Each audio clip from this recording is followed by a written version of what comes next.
acné y vamos a ver algunas que parecen acné, pero que no son.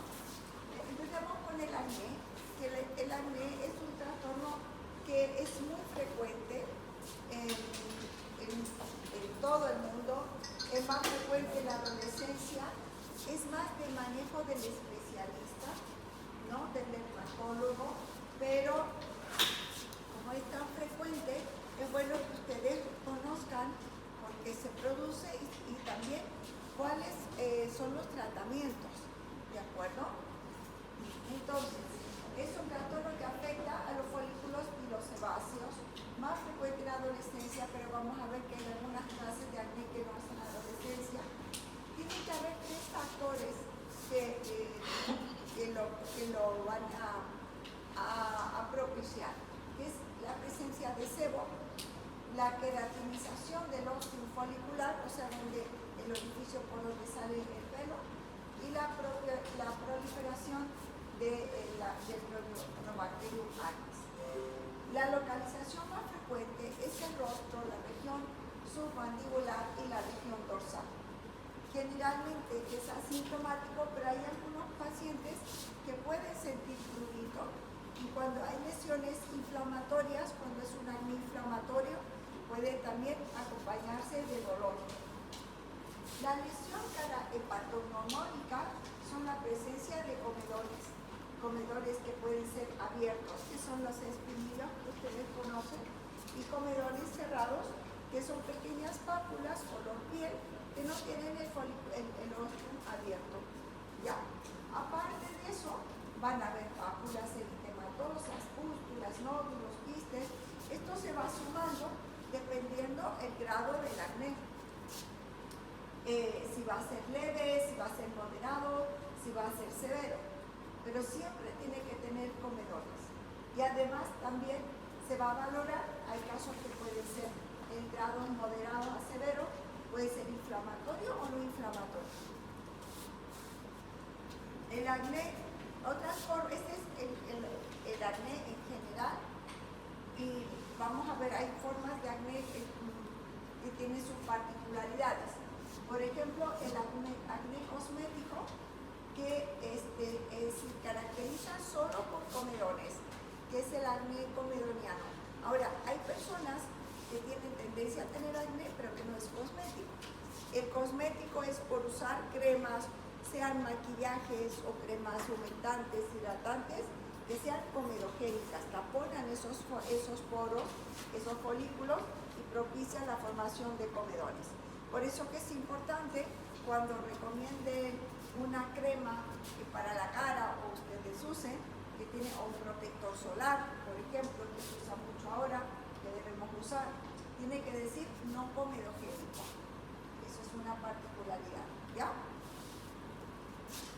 Un acné conglobata es un acné muy severo, donde se forman quistes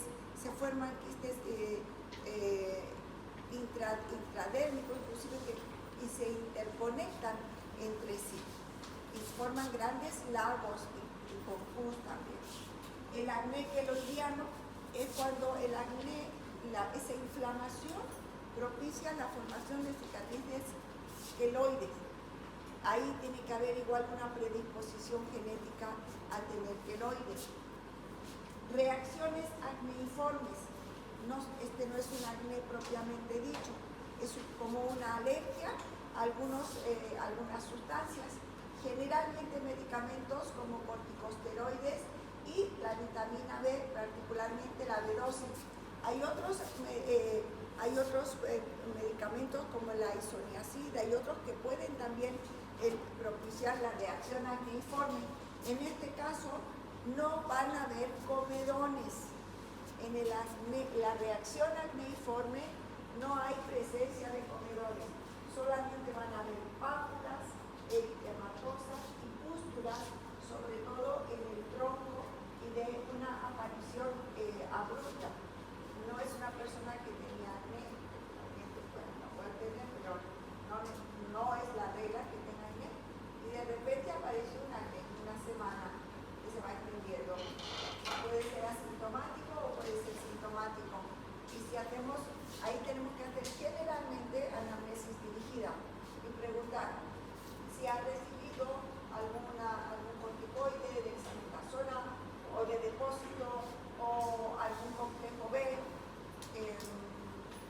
acuérdense que puede ser por un golpe, un esguince, puede ser por procesos dentarios, ¿no? Que a veces los pacientes, cuando van al dentista y les prescriben, como que uno se olvida de que son medicamentos, pero lo puede haber recibido, o un golpe, o a veces porque le ha dado una chikungunya o algo, pues se ha puesto un complejo B, ¿no es cierto? Por su cuenta.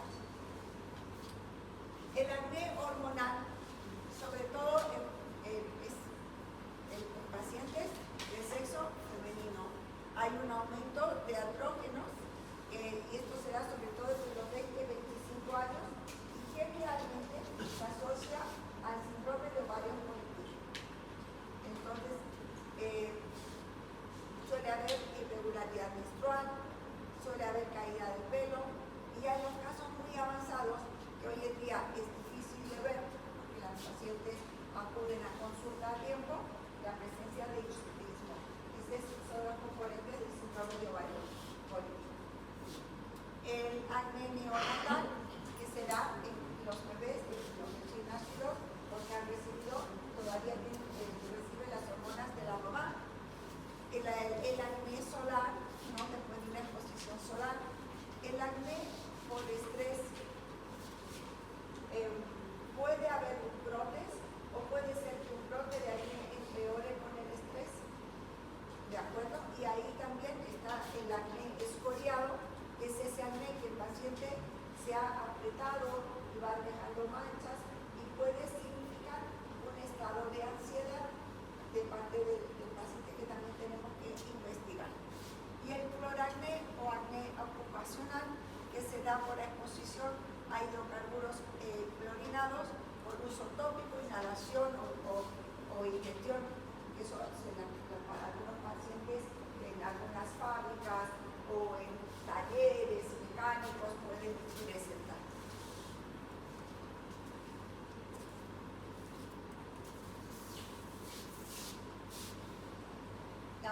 El tratamiento.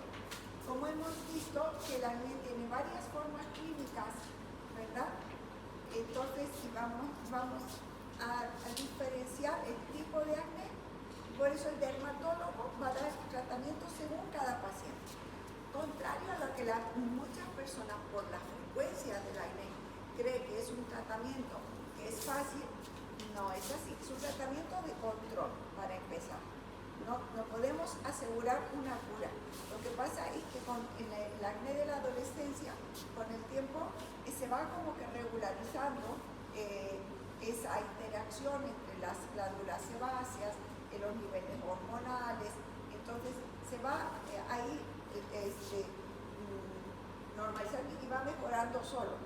Lo que queremos en el acné de la adolescencia, el tratamiento es evitar las cicatrices y también permitir que ese paciente se sienta mejor, porque el acné severo generalmente lo que pasa es que afecta la vida social del paciente, sobre todo en los adolescentes, pero a nadie nos gusta tener acné. Entonces mejorar la calidad del paciente, evitar las cicatrices, en ese sentido, es que va el enfoque. Y miren, estos son los tratamientos tópicos.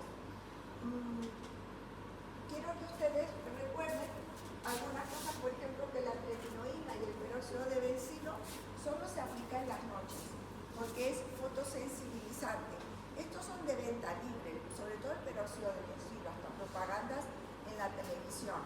Pero si les preguntan, ustedes tienen que decirle, ya, pero lo usas en la noche, porque en la mañana tiene que lavarse con ese protector solar. La eritromicina, la clindamicina tópica. No nos gusta mucho usar antibióticos tópicos por tiempos prolongados, porque sí se puede favorecer la resistencia bacteriana, pero hay pacientes con un acné grado 2 muy pustuloso que requiere tratamientos tópicos. El azufre antes se usaba mucho, ahora lo usamos menos, pero asociado con el ácido salicílico podemos producir una exfoliación leve que nos ayuda para ese tapón de queratina en los folículos pilosos e irlos eliminando. Entonces, estas son, el adapaleno es también un de llevar la vitamina A, pero es más suave que la retinoína, ¿no? Se van usando de a poquitito. Todos estos productos en ciertas concentraciones pueden producir una irritación, ¿de acuerdo? Y con la mayoría de estos productos, el paciente durante el día tiene que usar protector solar. Y el protector solar que vamos a usar siempre tiene que ser oil free o para pieles oleosas, o siempre que sea para facial, que no sea comedogénico. ¿De acuerdo? Ahora, cuando el cuadro es de moderado a severo, o está dejando muchas cicatrices, o es muy refractario al tratamiento, entonces añadimos tratamientos sistémicos, que puede ser antibióticos del grupo de las tetracicrinas. Siempre pregunten, no los damos en niños, yo prefiero a partir de los 14 años, ¿no? Teóricamente a partir de los 12, pero a partir de los 14 años. La isotretinoína, que es un medicamento que es el que más controla el acné, pero es altamente teratogénico. En otros países no se puede vender isotretinoína en la farmacia si no tiene una autorización firmada, un formulario especial. Aquí en nuestro medio no es así. Uno va y compra la isotretinoína como quiere, pero ustedes tienen que saber que es teratogénico, que hay que hacer laboratorios antes de empezar el tratamiento, ¿no? Que va a tener efectos colaterales tópicos, se le va a resecar la piel, se le va a resecar los labios y otros efectos que esperamos que no suceda, pero el paciente tiene que ser alertado que si sucede, tiene que consultar al médico. Entonces es un tratamiento que es no solo caro, sino que es de mucho cuidado. Mínimo 5 meses de tratamiento. Los antibióticos sistémicos generalmente, con excepción de algunos cuadros que son muy agudos, son por tiempos prolongados, 1 mes, 1 mes y medio, algunos 3 meses.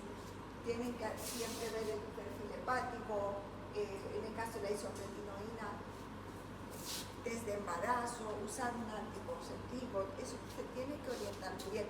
No pueden donar, eso en el caso de la mujer, pero tanto hombre como mujer no pueden donar sangre, porque ustedes saben que cuando uno dona sangre, esa sangre queda en el banco, no necesariamente va a ir directo al paciente. Entonces no podemos donar sangre con isotretinoína porque eventualmente eso puede ir a una paciente que tiene gestación, ¿no es cierto? Entonces, pues es una razón. Ahora, el acné que se relaciona con el síndrome de ovarios poliquísticos requiere tratamiento hormonal. Una opción, ciproterona, que tiene en anticonceptivos, antiandrógenos, pero hay otras opciones también, pero ya son de manejo del especialista. Ahora, las plasma rico en plaquetas, peeling, ácido glicólico, todo eso también son tratamientos para el acné y se dan sobre todo para el tratamiento ya para ir tratando las cicatrices o para prevenirlas o para tratarlas. ¿Ya? ¿Tienen alguna pregunta de acné?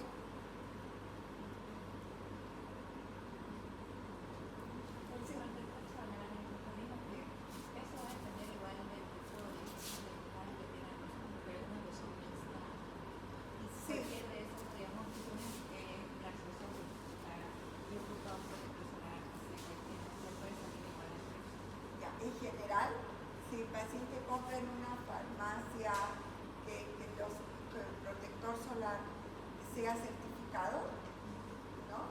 Todos los cuidados, no va a ser, y es para la cara, no va a ser comedogénico, ¿ya?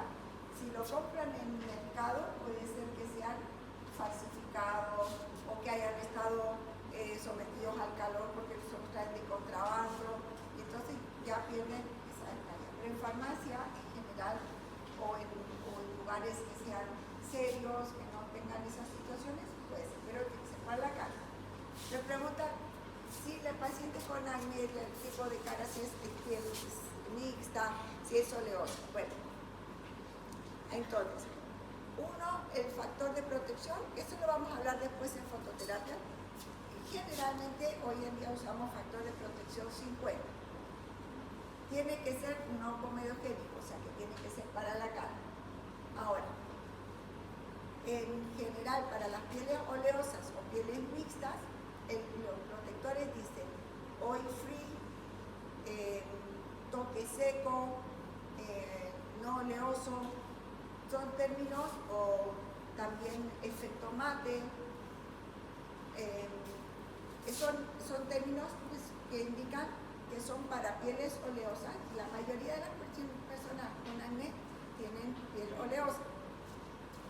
Pero si están haciendo tratamiento con estos productos que le van a resecar la piel, puede ser que, o la isotretinoína, que necesiten mayor humectación. Ahora, el saber si esas son cosas generales que uno puede recomendar y orientar a los pacientes o para uno mismo. Pero puede suceder que la parte cosmética, un protector, aunque diga oil free, a un paciente no le haga bien, que le quede la piel como igual grasosa o grumosa, o que no le humecte mucho. Y esa es una cuestión un poco individual. Uno no puede garantizar a un paciente, este es tu protector, no puede sugerir, ¿no? Pero desgraciadamente sí, digo desgraciadamente porque son caros. Los protectores buenos para la cara son muy caros. Uno tiene que ir evaluando cuál es el que le sienta mejor. Pero esos parámetros sí son importantes para orientar cuáles puede comprarse, ¿ya? Y el paciente ya va a ir eligiendo. ¿Sí?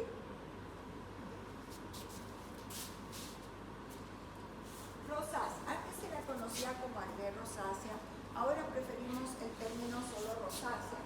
Es un trastorno inflamatorio que afecta a la piel de la cara, predomina en el sexo femenino a partir de los 30, 50 años.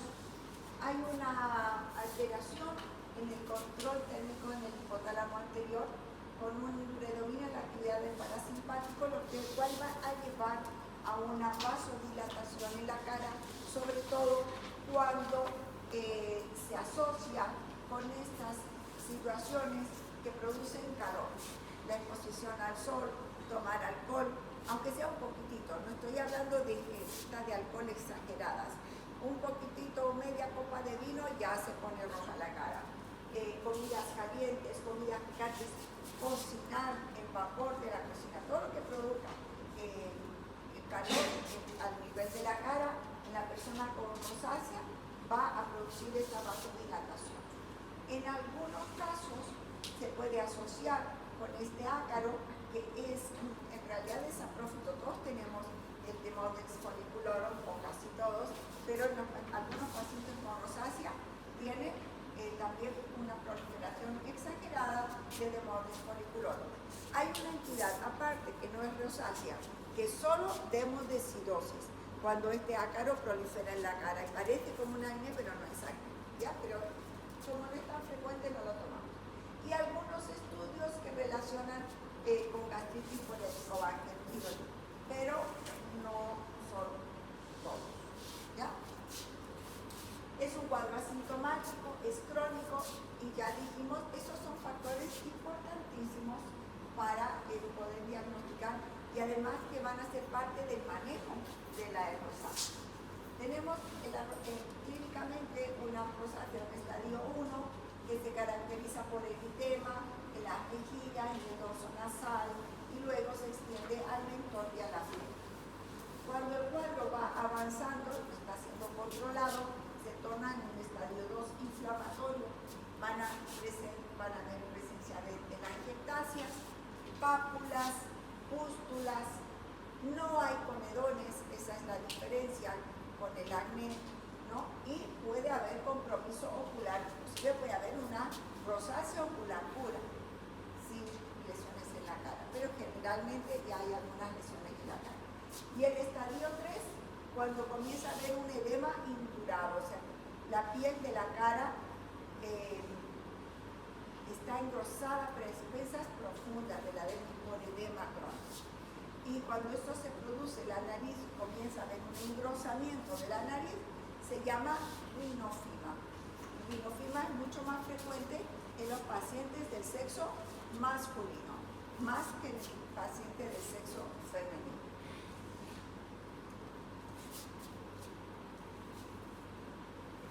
Tratamiento, evitar los desencadenantes. Usar protector solar. ¿Qué protector solar vamos a usar?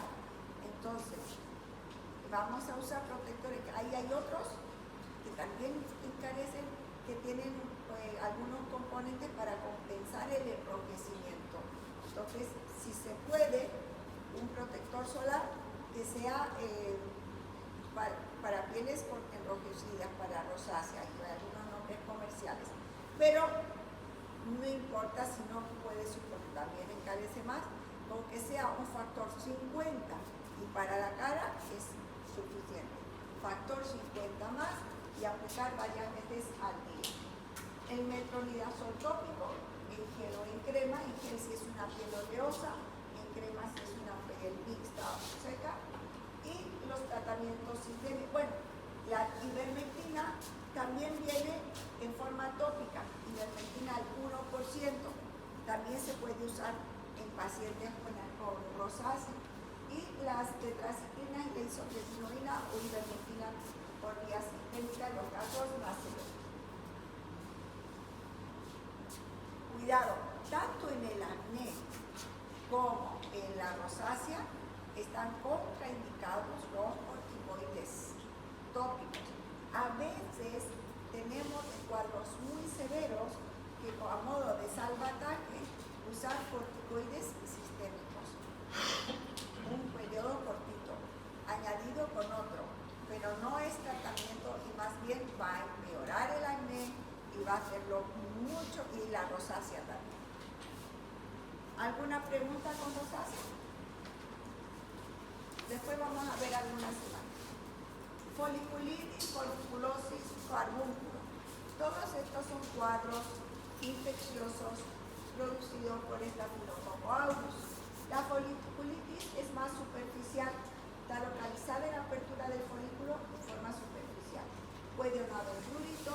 Hay factores que propician que se produzca este cuadro, como la fricción, el trauma, la humedad, la irritación. Puede haber una foliculitis aguda o puede haber una foliculitis crónica. La foliculitis crónica sobre todo se da en las regiones de los miembros inferiores y en los glúteos, en las personas que usan pantalones muy apretados, que están mucho tiempo sentadas, tiene menos eritema. Es más crónico y menos eritema. Pero puede presentarse un cuadro de foliculitis en todas las áreas del tegumento donde hay folículos pilosos. Pero lo más frecuente, miembros de las piernas superiores, cuero cabelludo y cuello. Se caracteriza por pápulas eritematosas y pequeñas pústulas rodeadas de eritema que están bien a nivel folicular, donde sale el pelo. El tratamiento. Hay que apartar los factores desencadenantes, si usa ropa apretada, la humedad, hay que favorecer también el lavado con antisépticos o con agua y jabón. O puede ser comidona jabonosa o puede ser agua y jabón, no pasa nada. Lavar, secar bien, aplicar un antibiótico tópico y los antibióticos sistémicos, si ustedes lo ven, que si es muy agudo, si hay mucho eritema, etc. Forúnculo o forunculosis. Forúnculo cuando es una lesión, forunculosis cuando hay varias. Ustedes conocen con el nombre de cuchichi. Ese es el nombre común. Es la infección también por Staphylococcus aureus, pero que afecta el tejido circundante. Es más profunda la infección y el proceso inflamatorio. Y por ello también se va a acompañar de dolor intenso. Va a iniciar con un nódulo eritematoso, inflamatorio, firme, que luego, al pasar las horas o los días, se va a empezar a fluctuar y a reblandecer y se va a observar, ¿no? Va a abrir al exterior con salida de material purulento. Algunos pacientes, especialmente los pacientes atópicos, ¿no?, tienen mayor tendencia a tener forúnculos recurrentes. Cuando fluctúa el forúnculo, recién podemos hacer drenaje. Al inicio, cuando el nódulo está firme, no se puede hacer drenaje, solo damos antiinflamatorios y el antibiótico. Cuando está fluctuando podemos drenar, podemos tomar muestra para cultivo, especialmente en los cuadros de foliculosis recurrente. Ahora, si no queremos hacer cultivo, un tratamiento de elección sería la dicloxacilina. ¿Se pueden usar otros antibióticos? Sí, que cubran estafilococos, no hay problema, pero esta es una buena opción. Para adultos, 500 miligramos cada 6 horas por 10 días. Para niños, ¿cuánto era la dosis? ¿Quién se acuerda? 25. ¿Quién se acuerda? 25 a 50 miligramos por kilo de peso al día.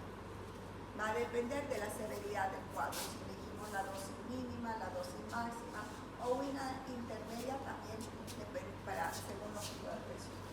AINES, el que ustedes prefieran según el dolor, ibuprofeno, diclofenaco, ¿no? Y siempre en caso de recurrencia, antes de empezar un nuevo antibiótico, hagan un cultivo con antibiograma. El carbúnculo estafilocócico es un cuadro mucho menos frecuente. Se caracteriza por agrupaciones de forúnculos que están interconectados entre sí en profundidad, y en la superficie es lo que vemos varios orificios por donde sale pus. Es como un signo que se conoce como signo de la espuma de gas. La lesión en sí es una placa eritematosa con mucho dolor, con calor local. El forúnculo también va a tener un poquito de calor local, ¿no? Y los múltiples orificios. Puede haber, en algunos casos, malestar general, fiebre y escalofríos. Y hay pacientes, especialmente pacientes con diabetes o con alguna otra situación de inmunodepresión, puede ser posible que desarrolle una sepsis o una nefrosis profunda. Hay que tener más cuidado. Por ende, estos pacientes deben, si se puede, internar, especialmente si son diabéticos, si tienen alguna patología de base. Porque vamos a dar antibióticos, sí, tomamos la muestra, mandamos antibiograma y por mientras tenemos que dar un tratamiento, ¿no? Hasta que salga el antibiograma, que son 3 días generalmente. Entonces, empezamos tratamiento y si es diabético o si no está compensado, vamos a dar por vía endovenosa. Pero además, en el caso del antrax estafilocócico o carbúnculo, antrax en la literatura americana se refiere a la infección por Bacillus anthracis. En cambio, en la hispana, antrax estafilocócico especificamos o carbúnculo estafilocócico. Aquí lo que vamos a hacer es una limpieza quirúrgica. No es solo un drenaje, no es una incisión y va a salir pus, porque son múltiples y no sabemos la profundidad y la extensión. Los pacientes van a limpieza quirúrgica y después va a cicatrizar por segunda intención. Candidiasis. La ponemos en esta clase, aunque las lesiones de la candidiasis cutánea generalmente se caracterizan por el eritema y maceración, pero muchos pacientes, en un gran porcentaje, además van a ver pústulas satélites y por eso está incluida en esta clase. ¿Por qué la Candida albicans se vuelve patógena? No se conoce, pero se da más en pacientes que tienen alguna situación de base, obesidad, diabetes, alguna situación de este tipo. En el intestino, la Candida albicans es saprófica, ¿verdad? Y en la mucosa vaginal también. En la piel no, pero porque como coloniza, pues tiene que haber algún factor predisponente. Y si no lo conocemos, si no hay conocido el factor, si el paciente no refiere enfermedades de base, nosotros tenemos que buscar qué es lo que está pasando para que el paciente esté haciendo una candidiasis cutánea. Eso se da en los pacientes adultos. En pacientes, en los lactantes que usan pañales, es frecuente la candidiasis en el área del pañal. Pero eso es porque han tenido diarrea y entonces ustedes ya sabemos que la cándida es saprófita en el intestino, entonces coloniza la piel porque hay los factores de humedad y calor que propician esto, ¿verdad? En los lactantes. Pero un adulto que comienza a tener una candidiasis en axilas, en regiones inguinales, tenemos que buscar cuál es la causa. ¿De acuerdo? Suele ser aguda, pero también puede ser crónica, puede ser con prurito o puede ser asintomática. ¿Ya? Así que tenía.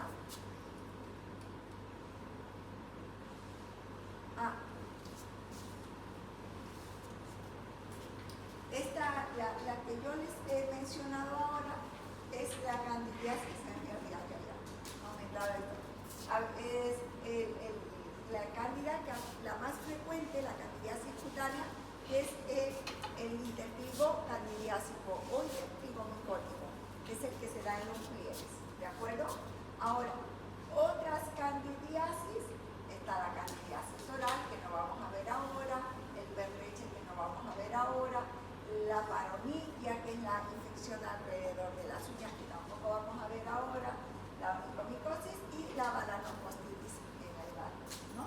Entonces, lo más, ahora lo más frecuente y característica es la candidiasis cutánea por intertrigo en los pies.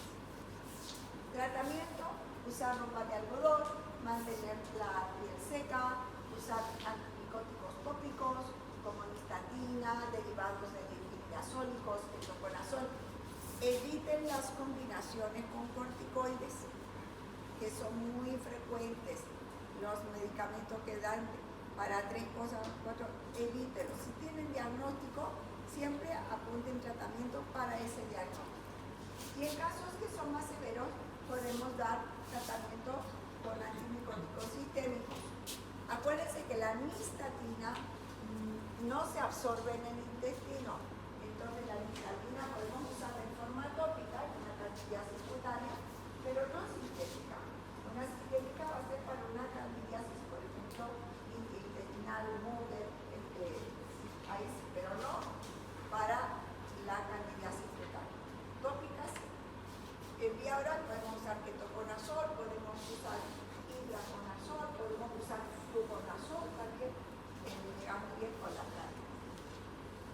Biliaria rubra o sudamina, ustedes conocen con el nombre de Itaí, es una erupción cutánea frecuente en niños, pero también puede darse en adultos mayores. No tiene predilección por raza o sexo, es más común en ambientes calientes y húmedos y se va a producir por la obstrucción con queratina de los ductos sudoríparos. Dependiendo a qué nivel, si es profundo, si es más superficial, nos van a dar algunas formas clínicas, si van a haber microvesículas, si van a haber micropápulas o si van a haber micropústulas. Pero todas muy confluentes en las áreas donde hay más sudoración, como es el tórax superior, el cuello y la frente. Es característico el prurito intenso y desgraciadamente no tiene cura. Hay que esperar, en el caso de los niños, el sistema de sudoración va a ir mejorando su funcionamiento y va a ir mejorando entonces el cuadro.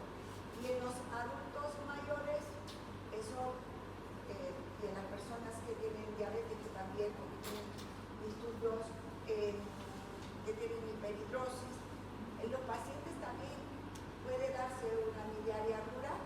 En pacientes que han tenido mucha fiebre, que han sudado mucho, puede darse también, ¿ya? Baño frecuente, ropa de algodón, temperatura ambiental adecuada, si es posible con aire acondicionado, y lociones de calamina que tienen la función de aliviar el prurito. Solamente aliviamos el prurito, mejoramos los síntomas, pero no hay forma de prevenir, excepto con estos cuidados generales. Eviten usar corticoides tópicos porque suelen complicarse con una perifoliculitis, con una infección sobreañadida. Ok, chicos, ¿alguna otra pregunta?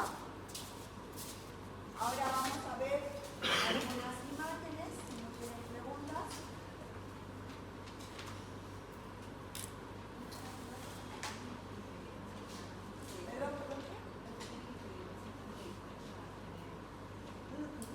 Me pregunta si lo que tienen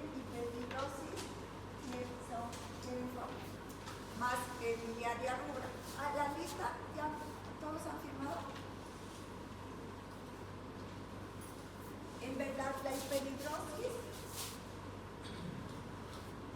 la más frecuente es la hiperhidrosis palmoplantar. Y no son más frecuentes la miliaria o otras condiciones, excepto el paciente que esté con hiperhidrosis en el tronco, por ejemplo, y que haya usado ropa muy apretada, y eso sí puede darse. ¿Ya? Pero los niños, por ejemplo, que son atópicos, que sudan mucho los niños, eso sí tiene más predisposición a la miliaria. No, la hiperhidrosis no tiene nada que ver con la diabetes.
¿Vale?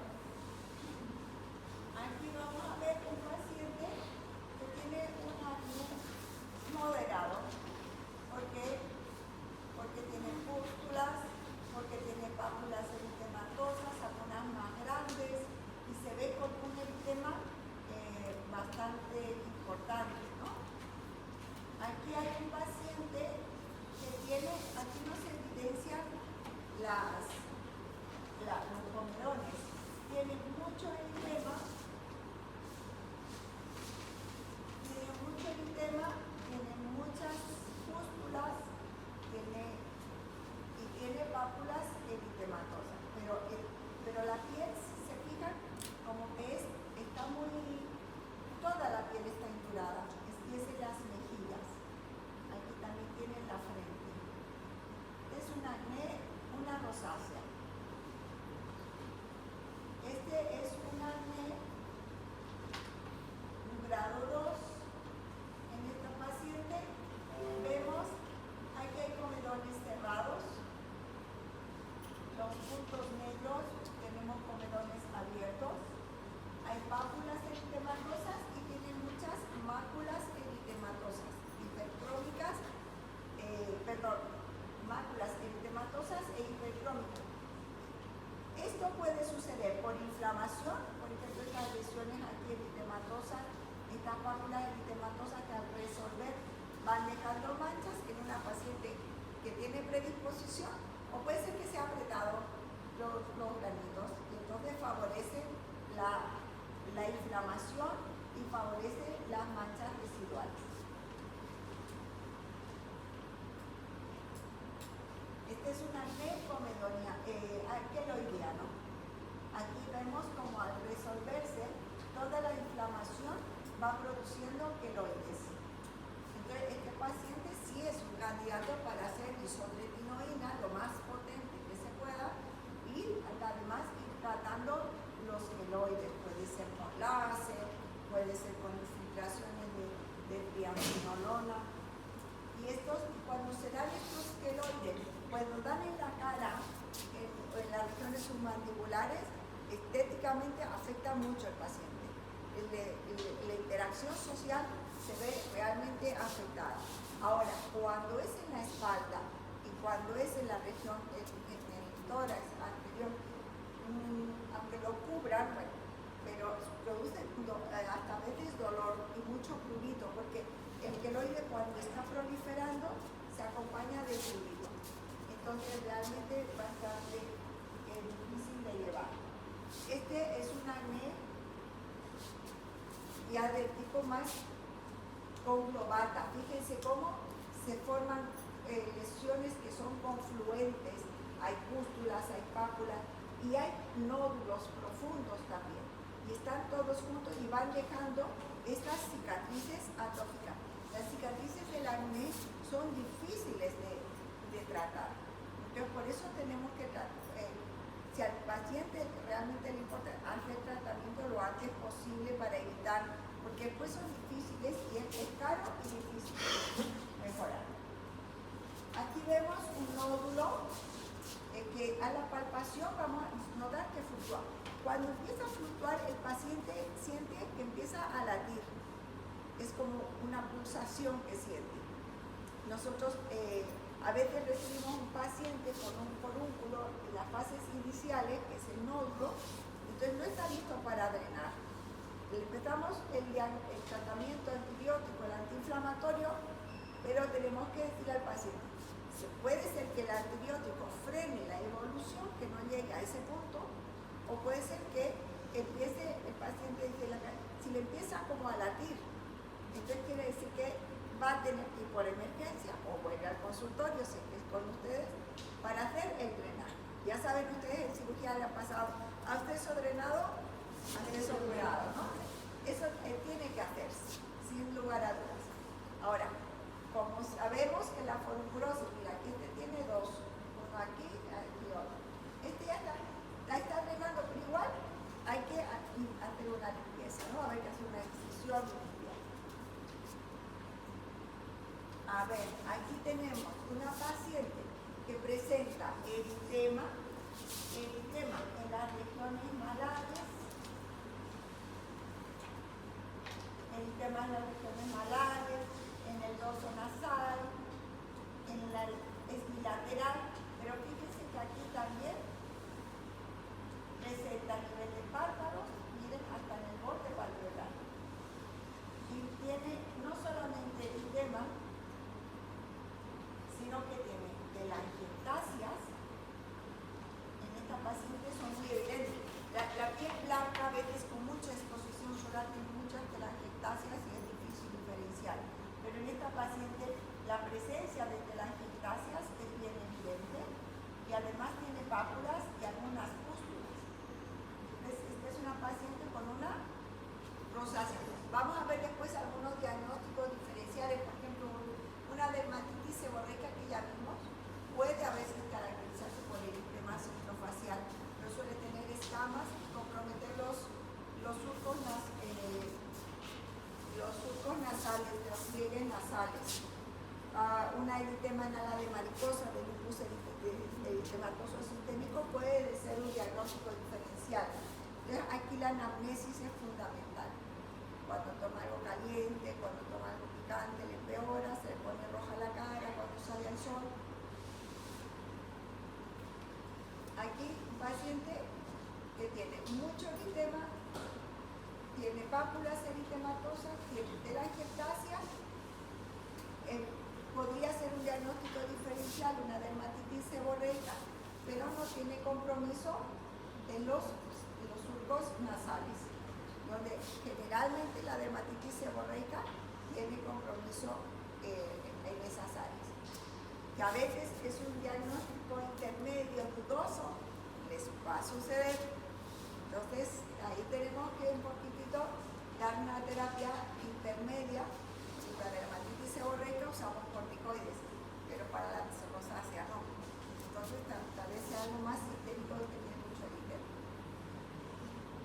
Aquí, ¿qué tenemos? Pústulas. Pústulas sobre una base eritematosa.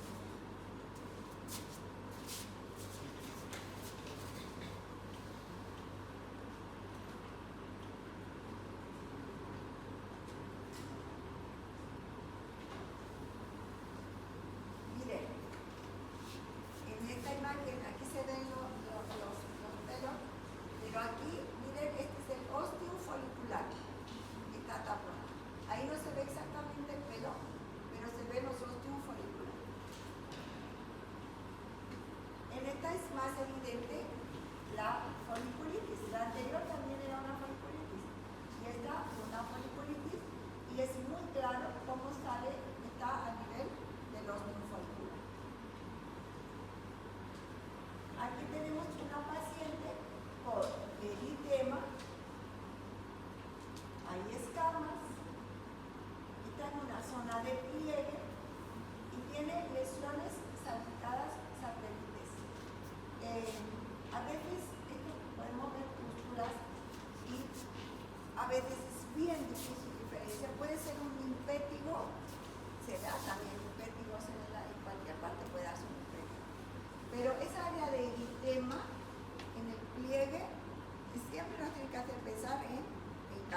superficial en axila sería una,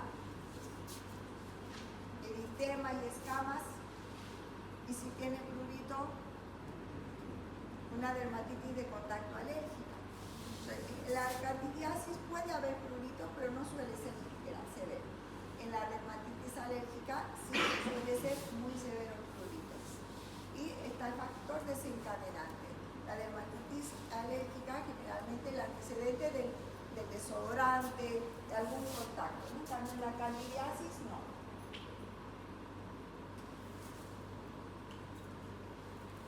Esta es otra forma de candidiasis. Este intertrigo interdigital. Se da mucho en las personas, aunque ya casi todas las familias tienen lavadora automática, pero todavía, y especialmente en el campo, y se lava a mano. También, bueno, tenemos las personas que trabajan lavando autos también, ¿no? En nuestro medio. Entonces, personas que generalmente están en mucho contacto con agua. También suele ser en personas que tienen diabetes mellitus, favorece la candidiasis cutánea. Fíjese, aquí tenemos eritema, tenemos maceración, tenemos fisuras. Y en pacientes, sobre todo diabéticos, hay que tener mucho cuidado porque esas fisuras propician que el ingreso de otros microorganismos, que pueden ser bacterianos y que pueden producir cuadros graves. Aquí tenemos un eritema, pequeñas pústulas en el surco balanoprepucial, el glande. Es una balanopostitis candidiásica. Aquí, en la mujer, la candidiasis vaginal, ya que eso lo verán cuando pasen ginecología. Pero, ya que hablamos de cándida, les cuento un poquito más. En la mujer es habitual una candidiasis vaginal que puede ser por cambios de pH, puede ser por estrés. El mismo tipo de ropa puede favorecer por el calor y la humedad que haya una candidiasis. En el varón, la balanopostitis generalmente es por transmisión sexual. Entonces, siempre hay que tratar a la pareja en caso de balanopostitis, ¿ya?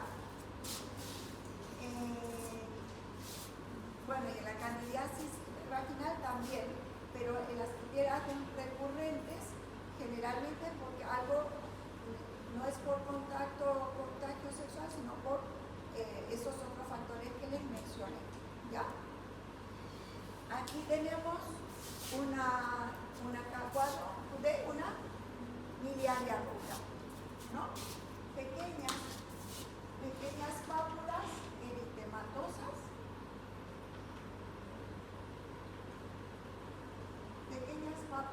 eritematosas, con pequeñas pústulas, ¿verdad? Entonces esa es una candidiasis, una miliaria ruda. Aquí, ¿qué será? Nódulo, un eritema brillante, con un orificio cubierto con un tapón de pus. Forúnculo, muy bien. Y aquí, forúnculosis, porque más de uno. En estos casos, en los niños que se dan estos forúnculos que son más superficiales, el drenaje va a ser con una aguja estéril. Un poquito de antisepsia, con una aguja estéril, levantan un poquitito aquí la tapa y hacen una expresión suavecita, ¿no? No van a apretar mucho porque aquí hay un proceso inflamatorio que va a doler y no van a solucionar nada, va a sangrar. Entonces es solo un poquitito y poner un antiséptico. Acuérdense que en qué lugar es frecuente que el estafilococo aureus quede latente. También lo vimos cuando hablamos de dermatitis atópica. Vestíbulo nasal. Entonces, cuando tengan estos casos de forunculosis en la cara, sobre todo, no se olviden de poner el antibiótico también en el vestíbulo nasal. Esta es una paciente con, miren, múltiples orificios cubiertos con pus por donde sale pus y una placa eritematosa inflamatoria.